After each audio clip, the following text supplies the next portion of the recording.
The Padres are back on the winning track. Welcome into another edition of Friar Territory. Kyle Glaser alongside the great Heath Bell. The Padres beat the Giants 8-1, hit 4 home runs in a power surge we have not seen out of them in months. Heath, after losing 4 straight games, including a sweep at the hands of the Dodgers, the Padres have won back-to-back games against the Giants, and they've looked pretty good doing it. Well, Sheets is in the lineup, and I was just sitting there. Why don't you just hit a home run, man? Just do it. So, and he did. He listened to me. But it's good to see the guys swing it. I like the manufacturing runs, this and that, but it was nice to see some power. 4 home runs tonight. It was really nice. Yeah, the Padres' 4 home runs tonight were their most in a game since May 10th.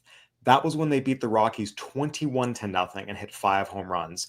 This is only the second time this year they've hit 4 home runs in a game. So this is something we haven't seen from the Padres much this season. They entered the night 29th in the majors in home runs, ahead of only the Pittsburgh Pirates. And look, you never want to be in the same company as the Pittsburgh Pirates, really in anything. So I will say from the Padres' perspective, it was good to see this kind of offensive outburst. Yes, it's against a struggling Giants team. Yes, we know that they've got to show they can do it against the big dogs, but you got to start somewhere. And I think especially seeing it from Gavin Sheets and Ryan O'Hearn, 2 impact slugging lefties who have gotten inconsistent playing time, I thought that was very, very notable, and also a case to be made that these guys need to be in the lineup much more frequently than they have been. Yeah, I kind of feel like O'Hearn should be in the lineup more often. I mean, Sheets been with the team. I get it a little bit, but it's almost like he's using O'Hearn as a bench bat, as like come off the bench and hit some power. Where yes. I will tell you, I know I'm a pitcher, but there's guys out there that, this is what the Padres have done sometimes in the past and it doesn't work, where you trade for somebody that plays every day and then sit them and play them like 2 or 3 times with just getting a few at bats. And you just see their confidence just kind of drop and frustration a little bit, and they want to help the team win. They want to go to the playoffs and all that, and they're willing to do whatever, but it just kind of takes the mojo out of them. So I think he really needs to be in the game. I mean, here's the thing. Going a little further, and I think sometimes Arise should sit and O'Hearn should play over him because he's got that power. Yeah. So, and then here's the thing. If you want to hit off the bench, bring Arise in. He's going to make contact. He's going to do something. So you just don't, you're not going to have power off the bench. That's all. Yeah, Gavin Sheets, 2 home runs tonight, giving him 17 on the season, tied for second most on the Padres with Fernando Tatis Jr. And Sheets has not been playing regularly since the trade deadline. He's only played in 8 of the Padres' 18 games. So once again, getting him some regular at-bats now with Jackson Merrill out, Ramon Laureano moving to center. He has a hit in 4 straight games, and we know that Gavin Sheets, when he's rolling, can provide big, big, big power. Ryan O'Hearn is very, very interesting, and I'm glad you brought that up. We saw the Padres sit Ryan O'Hearn against Clayton Kershaw on last Friday, Blake Snell on Saturday, and he didn't start against Robbie Ray on Monday. So you have one of your best hitters not starting in 3 of 4 games because a lefty is on the mound. Now, it's a small sample, but Ryan O'Hearn has hit lefties great this year. Entering tonight, he had an 870 OPS against them. He's not a guy who's been a platoon-type hitter who just mashes righties and is helpless against lefties. And I really thought that my friend AJ Caswell did a good job addressing it with Mike Schill, writing about it, that, why is he not in the lineup against lefties? He needs to be. Of course, that night, O'Hearn hits a pinch hit home run off Robbie Ray. Again, Ryan O'Hearn is someone that is such an impactful hitter who provides the Padres something they do not have in terms of real impact power, particularly from the left side. Realistically, he needs to be in the lineup every single day. He needs to be one of these guys that no matter what, he's in the lineup, whether it's first base, DH, left field. Again, if guys need a day off their feet, you have to maneuver some guys around the DH spot. That's fine.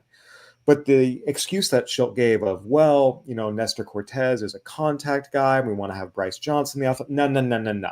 This offense needs all the help it can get, and Ryan O'Hearn needs to be in the lineup every day.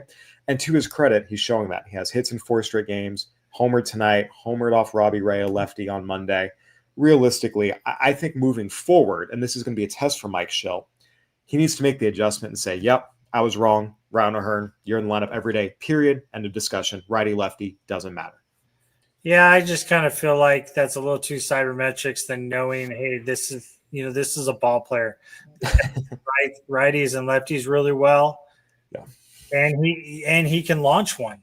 And it's like, well, we're gonna face him against righties, and it's like, why? You got him for the big bat that he has, that he can make an impact. And he's not just hitting like 200 with 30 bombs. So he can hit. He's a good hitter, and he needs to be in the lineup. And I'm glad he's hitting fourth. It just kind of gives Machado more at bats, and it kind of, gives him maybe the confidence that, hey, you're going to be one of our guys. And I think it could be that. I kind of like the lineup as it is. Yeah, I misspoke earlier. Ryan O'Hearn, I'm sorry, not an 870 OPS against lefties, 880 OPS against lefties. And also, Gavin Sheets, I think, deserves some credit too. Coming into tonight, was hitting 275 against lefties. Throughout most of his career, he'd been a platoon hitter, but he's actually hit lefties okay this year. Not a ton of power, but we saw tonight, Joey Lucchesi came in, ex-Padre, lefty. Gavin Sheets greeted him with a 3-run homer down the right field line. So, look, he's hitting for average against lefties. The power's in there. Realistically, as long as Jackson Merrill is out, we have to see exactly how long that's going to be. He has yet to be placed on the IL. He's nursing an ankle injury, but we know what the Padres lineup should be, and they're showing it. And it's no coincidence that they've won the last 2 games and had some of their best games offensively when both Ryan O'Hearn and Gavin Sheets are in the lineup. Again, the lineup needs to be, call it Arise at first, Cronenworth at second, Bogarts at short, Machado at third, Sheets in left, Laureano in center, Tatis in right, O'Hearn at DH. And again, if a guy needs a day off their feet, you can move O'Hearn to the DH into left field. And again, if Glaser needs to play, so be it. But the point is, these 2 guys need to be central parts of the Padres lineup. It can't be a situation where Gavin Sheets, again, is playing 8 out of 18 games, and Ryan O'Hearn doesn't start, I should say, 3 times in a 4-game stretch. That can't happen. That makes the Padres a weaker team. Again, last 2 nights, they've both been in the lineup. They've both made an impact. They both have hits in 4 straight games. These are 2 of the Padres' more impactful hitters, and they need to be in the lineup every single day. And it was good to see them, once again, showing their value tonight against the Giants. It's going to be interesting to see what happens tomorrow with the Giants. Are they going to be in the lineup again? Is it going to be – well, it's a righty. Justin Verlander's on the mound, so there's really no excuse for them not to be.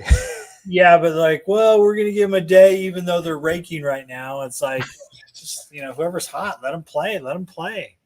So I just, going down the stretch, it's literally going to be what decision does Mike make, and I would like to really know why. I mean, he's not going to tell us, but I think it's cybermetrics. I think somebody upstairs is saying this and that, and they're like, well, let's try it.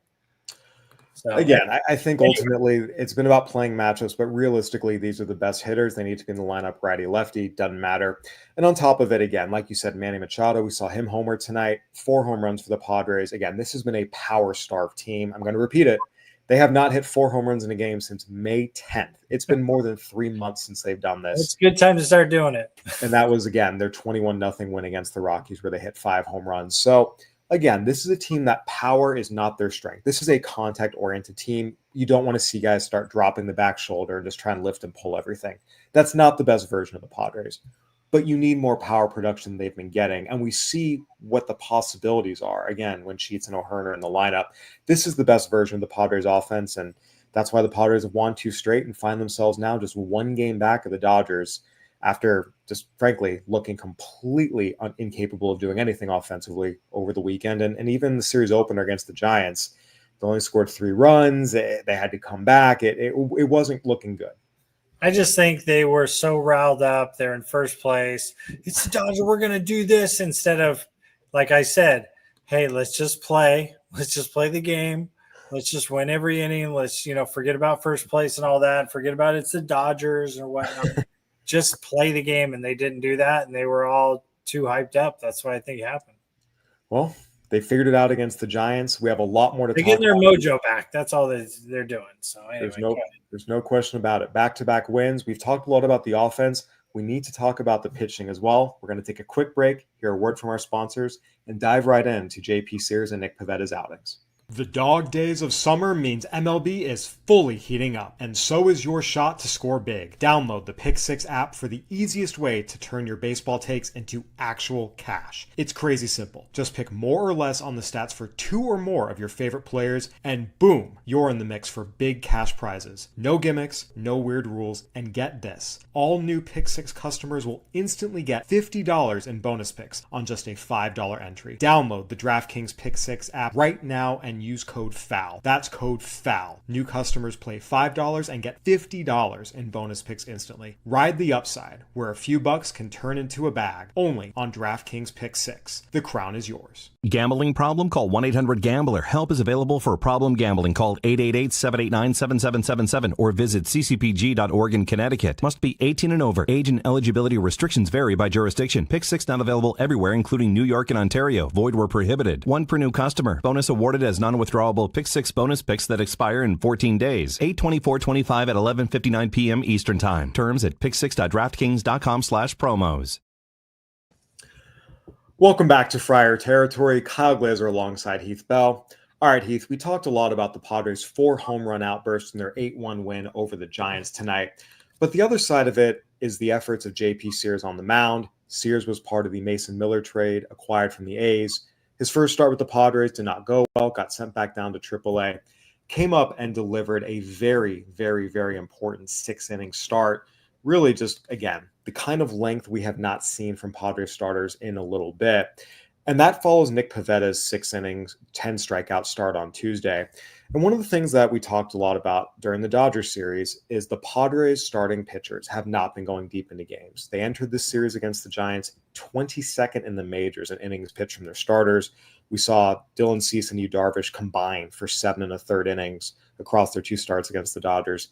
You can't have that. No matter how good your bullpen is, it's going to burn them out.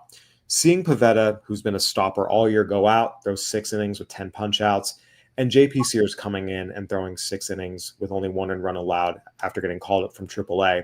These are the kind of outings the Padres need from their starters, and I think has been an equally important development over these last 2 days as Gavin Sheets and Ryan O'Hearn and their production and the impact they've had on the lineup. Yeah, we need the starters to go 5 or 6 innings just constantly. Sears, I saw tonight. It looked like I really was paying attention to him last outing and this outing, that his head is more on the target when he's off.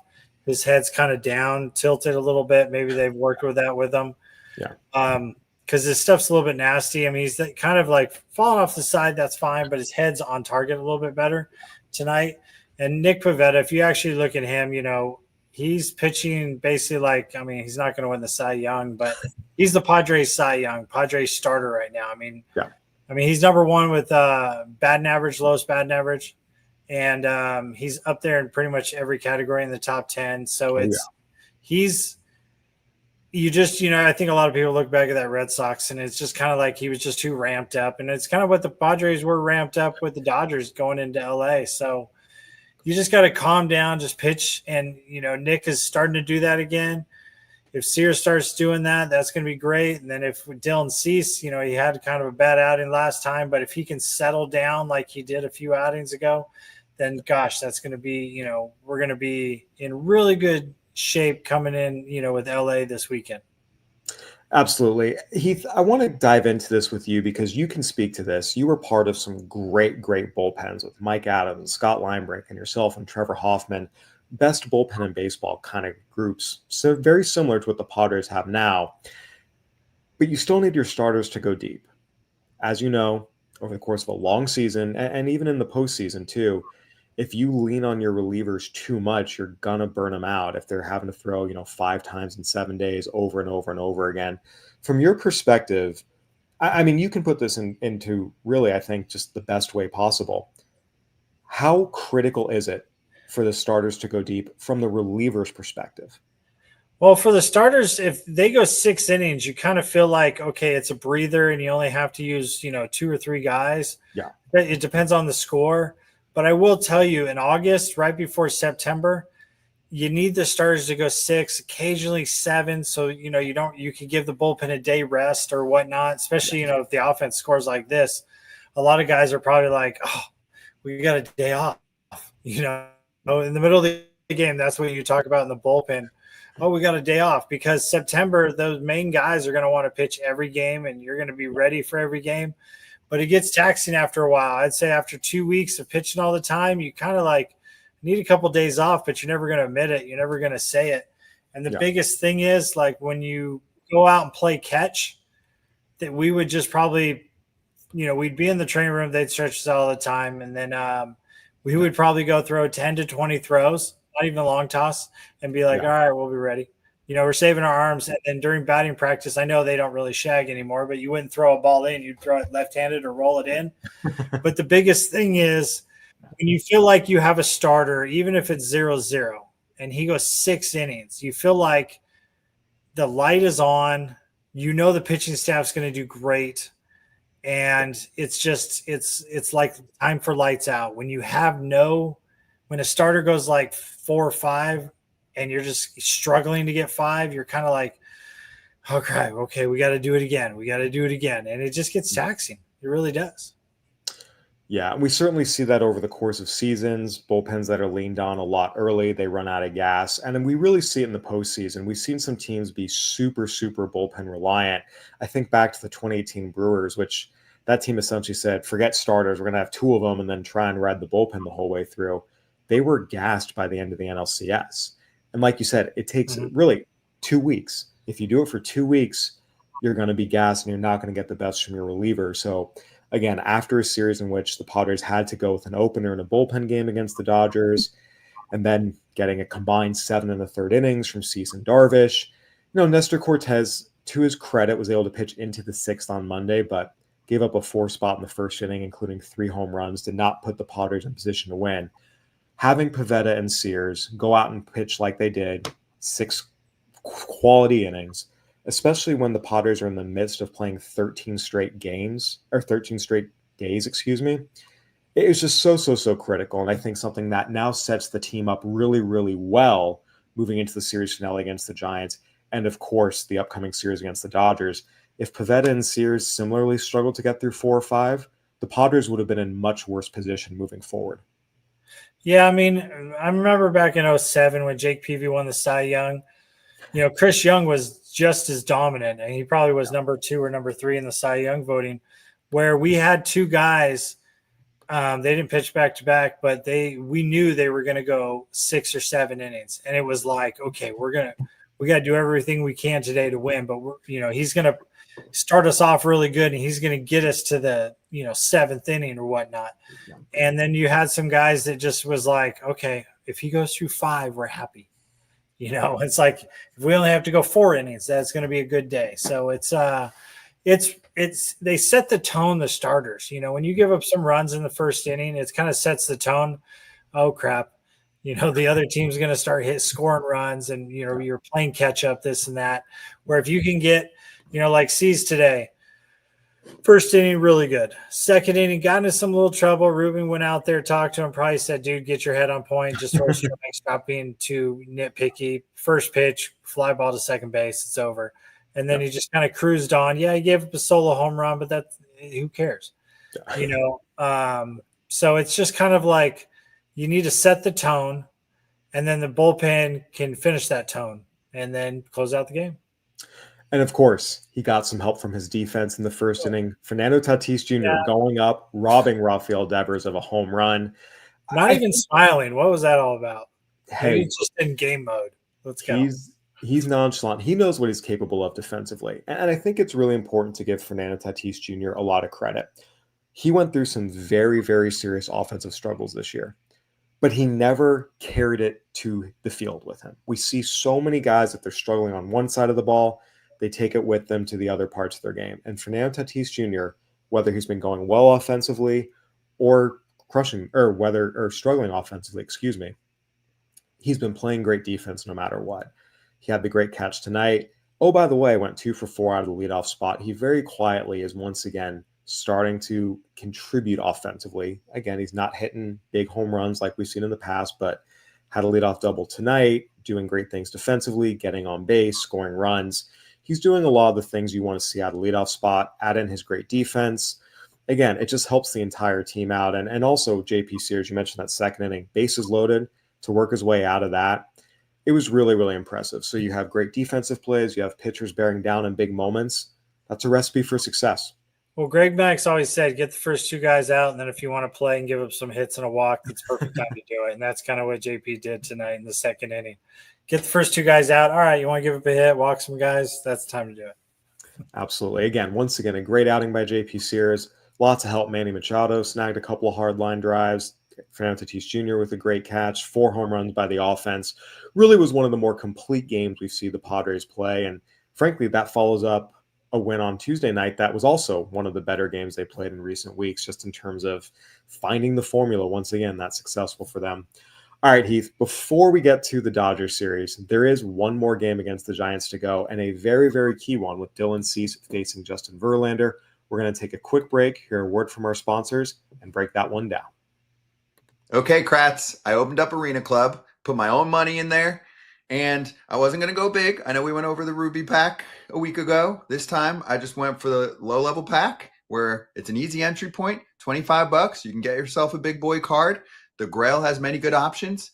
I slice open the pack. We're looking at it if you're watching us right now, and I pull a card from the 1950s. Super cool. I enjoyed the experience looking at it. It's Jim Gilliam. It's a top set from the mid-50s. It's cool. It's a Brooklyn Dodger, but it's worth more than the card. Like I said, I'm going to sell it back. I got $28 instantly, so I can buy another one of those packs and try and get what I want. Absolutely. The excitement, I heard Kip say it before, the excitement's in the chase. You sold it back. Now you get to open another one. I enjoy when you slide it across the screen there and the pack opens. You know where to go. arenaclub.com/foul. 20% off your first slab pack or card purchase. Get after it. All right, Heath. The Padres and Giants finish off their 4-game set tomorrow. Dylan Cease versus Justin Verlander. Dylan Cease has been someone we have talked a lot about on this show all year, and frankly has been a focal point of a lot of discussions, both within the Padres organization and outside of it.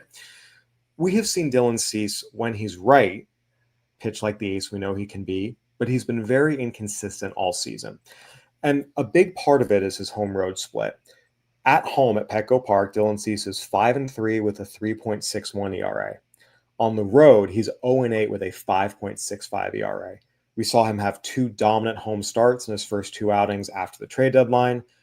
Really, really struggled on the road at Dodger Stadium. Now he gets another home start. Heath, when you see a pitcher have such stark home road splits, what does that normally tell you? Stop going out. It's just, here's the thing. When you're at home, you're just in the comfort of your own, house. You're in your own locker. You kind of have your routine, this and that. And then, batting practice, you hit first. Then you have a little bit more time before the game. On the road, you kind of feel rushed a little bit, this and that. And I know stars are different. They don't have to really do a bunch of things, but you just it's almost like, dude, just calm down, close your eyes and pretend you're at home or something before the game. Because I feel like it's the preparation before the game is probably different than the road than at home, but you could do the same stuff on the road than at home. But people all the time would tell me, no, it's different. You just, it's like, I remember, was it Clayton Richard always had to have a Subway sandwich, and he goes some places, can't find a Subway. So he's searching around to get a Subway sandwich. And because he always did it since college. So it was just kind of like, really, I'll make you a turkey sandwich. Let's go. So anyway, I just, jokingly, I'm like, stay in, don't go out, or stop playing video games, or go to sleep in the hotel, stop watching movies, this and that. But seriously, just kind of bear down. And I don't understand why it's such a big difference. And I think it's just a comfort level, really. I think in a lot of ways, we see this sometimes. I think it's easy to say a big part of it is the fact that Petco Park is such a pitcher-friendly park. You have the comforts of home. You have a great defense behind you. It's a pitcher-friendly park. But we've seen him also struggle in some other pitcher-friendly parks. Dodger Stadium is a pitcher-friendly park, and he couldn't find the strike zone. Had nothing to do with balls in play, going out in Dodger Stadium that don't go out in Petco Park. I think from the perspective of Dylan Cease, we know his fastball command, really with every pitcher. Your fastball command is everything. If you don't have that, you're not going to have a good day. We saw his fastball command be as bad as it could possibly be in his last start against the Dodgers. When you have an outing like that, Heath, where you just have no idea where your fastball is going, what happens in the off days between your next outing? What are you working on specifically? Is it mechanics? Is it mental? How do you approach that? First, it's mechanics, and then it's just you're just telling yourself, hey, don't think. Basically, don't think because you lose that confidence a little bit. Like, can I do it? And then it's like, oh, hey, here's the mechanics. But then you even though you say you fix it and you're dotting it during the bullpen or a little side session, you are still a little weary when there's a hitter in there and it's actually game time. So, and you try to tell yourself, okay, it's brand new. I've done this before. You just close your eyes and just focus on one thing. And the biggest thing for Dylan Cease, I think if he puts up the first inning, if he goes 1-2-3, watch Dylan Cease dominate. If Dylan Cease gives up a run or gives us some guys on base the first inning, bullpen get ready. No. We'll see what happens. Obviously, everyone involved on the Padres side is hoping that Dylan Cease performs like he normally does at home, as opposed to have the kind of outing he's been having on the road. And again, against the Giants offense that is really, really struggling. Again, the Padres have held them to 6 runs combined in the first 3 games here of this series. There's no reason for Dylan Cease not to go out and have the kind of outing we've seen him be capable of. And on the flip side, Justin Verlander going for the Giants. Again, first ballot Hall of Famer, one of the best pitchers of our generation. He is in his 40s. He is no longer the same caliber of pitcher. This is the kind of game you expect the Padres offense to continue having the kind of days that they've had recently. Again, beating the Giants 5-1 on Tuesday, 8-1 tonight, even going back to last week, beating them 11-1 in the finale. This is the kind of game the Padres should win and need to win if they're going to continue contending for the National League West Division title. Yeah, I'd like to see him win like 3-1 or 3-0 or not with a bunch of power surge, a bunch of hits, but maybe not a bunch of runs just to get ready for this weekend series. But really, you got to win tomorrow. And, against Verlander, if you just, he's not the Verlander we all know. He's a great pitcher, great guy, just, kind of the tail end of his career. So, it'd be nice if the Padres go out there and just keep hitting. I just don't want to see a surge of 10 runs and then they got all big heads this weekend. That's all.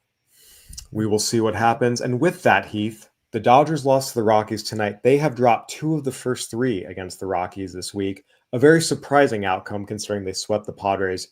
It's been a weird season for the Dodgers. They get swept by the Angels, who are a sub-500 team. And then they go out and sweep the Padres, who are one of the better teams in the National League. Then they go drop 2 of 3 to the Rockies.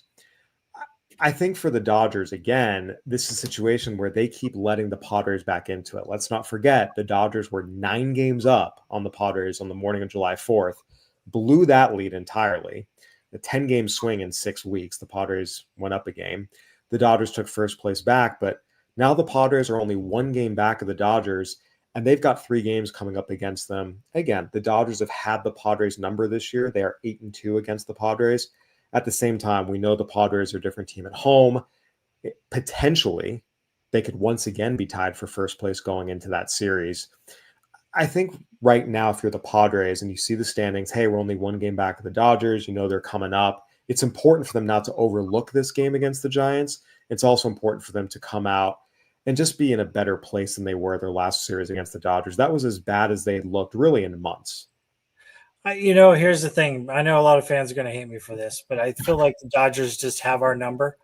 But I don't feel like we're going to play them in the playoffs. I feel like they're going to get knocked out early on, and we're going to thrive and beat everybody else. So I just, I expect the Dodgers to win 1 game in this series, maybe 2. I mean, I would love the Padres to do really well at home and take over and take off. But I just feel like the Dodgers right now are just kind of playing down to their competition or playing up to their competition. And I feel like they know they can beat the Padres. So I feel like we might win the first one or second one because they're, the series is 8-2. And it's like, yeah, we swept you and they're not going to take it too serious. And if we come in, pump in all cylinders, we'll win the first game or whatnot. But Padre fans, don't worry about it. We're going to win the division because we don't play the Dodgers anymore. after this. And I feel like the Dodgers, they're going to go to the playoffs, but I feel like we're going to win the division. I feel like the Dodgers are just going to fizzle out the first round. We shall see. There is something to be said for the Dodgers, you're right, are playing to the level of their competition, both up and down, which is something the Padres used to do.